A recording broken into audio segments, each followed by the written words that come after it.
out here at Central Square with Sean Beardsley. We're going to do some serious talking here. This is the first of 5 interviews that I'm doing with him because it's been a tough, probably about 6-7 months for all of us in the racing community. We've lost a lot of people who had a lot of different roles in here. Harvey Fink is the first gentleman that we're going to talk about right here. Of course, he hired me for my first job, and when Sean Beardsley started his racing career, Eric Kingsley was the one who was running Brewerton and Fulton Speedway. First of all, Sean, how we doing?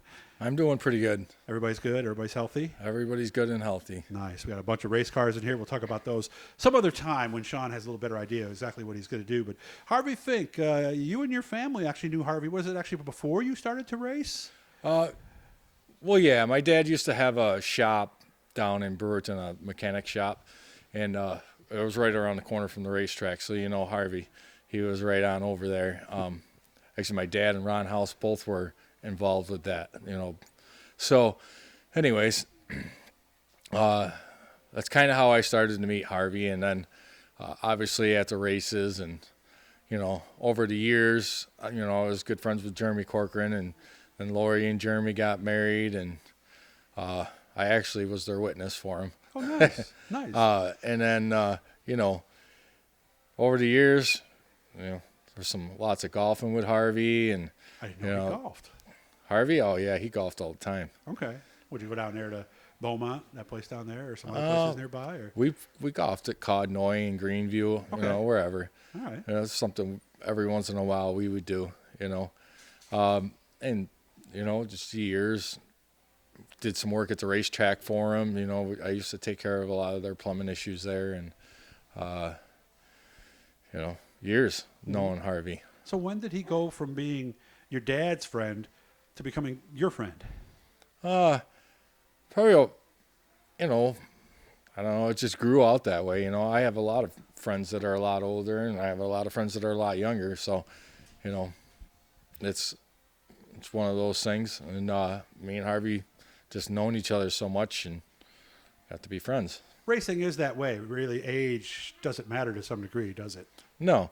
It's we all kind of believe it's a big family, and maybe we don't all see eye to eye all the time, but I don't think anybody would leave any of us stranded either. Okay. That's just the way it is. Best memory of Harvey? Is there a night or a moment or a race or something that jumps out at you? This is kind of funny. Me and Jeremy talked him into going down to Binghamton to race the indoor go-karts, right? That place you could go in and just drive them around, right, on the concrete. Yeah. Okay. Right.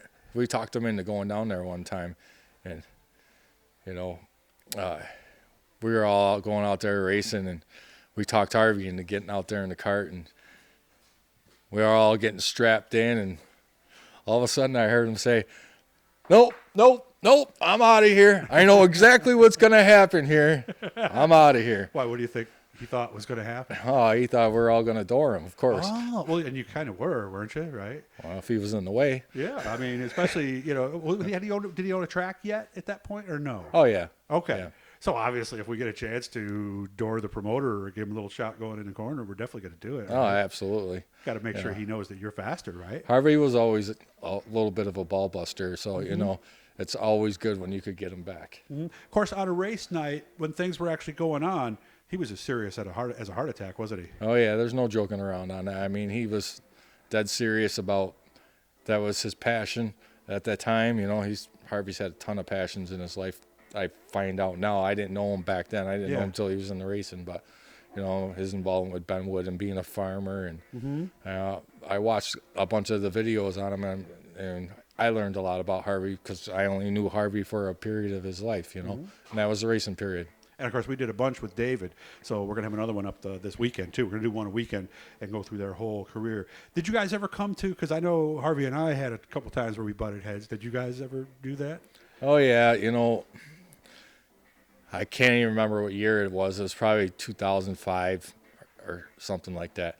I was racing Brewerton regularly, and, we were doing all right, but we weren't really struggling. And then they were running the cars up to Evans Mills and the big blocks up there. And it was my dad's birthday, and it really wasn't where I was in a position to be super fantastic in points. I was in the top 10, but not, I wasn't in a position where I was going to gain or lose. So it was at the end of my dad's birthdays on August 30th. So it was at the end of the year, and so be it. We figured we'd go up to Evans Mills because we had a pretty decent race car, and we'd have a really good night. And we did that, and Harvey was offended by it. You weren't at his track. Because I didn't come to his track. And I think because we were friends, and then I went up to Evans Mills, like I was losing his loyalty. You know, it really wasn't about that. It's about my dad's birthday. He got pretty mad at me about that for a minute. And any really silly moments? Because I know Harvey after the race was a different guy than he was for the 5 hours before. There's probably too many silly moments to, you know. He, like I said, Harvey was a ball buster, and I'm usually one that'll bust it right back. So, and one of the things too, because I'm sure you went to lunch various times with Harvey, right? Oh yeah. It was never any classy place. It was some neighborhood joint or something. I think he used to call them dirty burgers. He really was. I don't want you guys to take this the wrong way, but he wasn't complicated. He was kind of a simple man with very simple much. desires, right? He didn't want the fancy car. Remember that old yellow pickup truck he used to drive around? He really was a unique individual. Yeah. His little S10 that he had. Yeah, I think he had that for a long time, right? Yep. And I remember I was driving through Brewerton one day, and I cut up the road, like Guy Young Road there, or whatever, and that's how he would get to the racetrack every day. I pass him, and we're going opposite directions, and he's reading the paper while he was driving down the road. That's Harvey, though. You know? I could see that, yeah. Yeah, he didn't drink expensive sodas. It was Sam's Club soda, right? I mean, he was just... And that's smart, you know? I mean, why waste money on I think things when you that don't need to, right? has a lot to do with, you know, like I learned watching one of David's interviews that he was in the scrap business, and then that was, you know, that's all part of it. And being a farmer, you don't usually go the big distance, you know, all the time.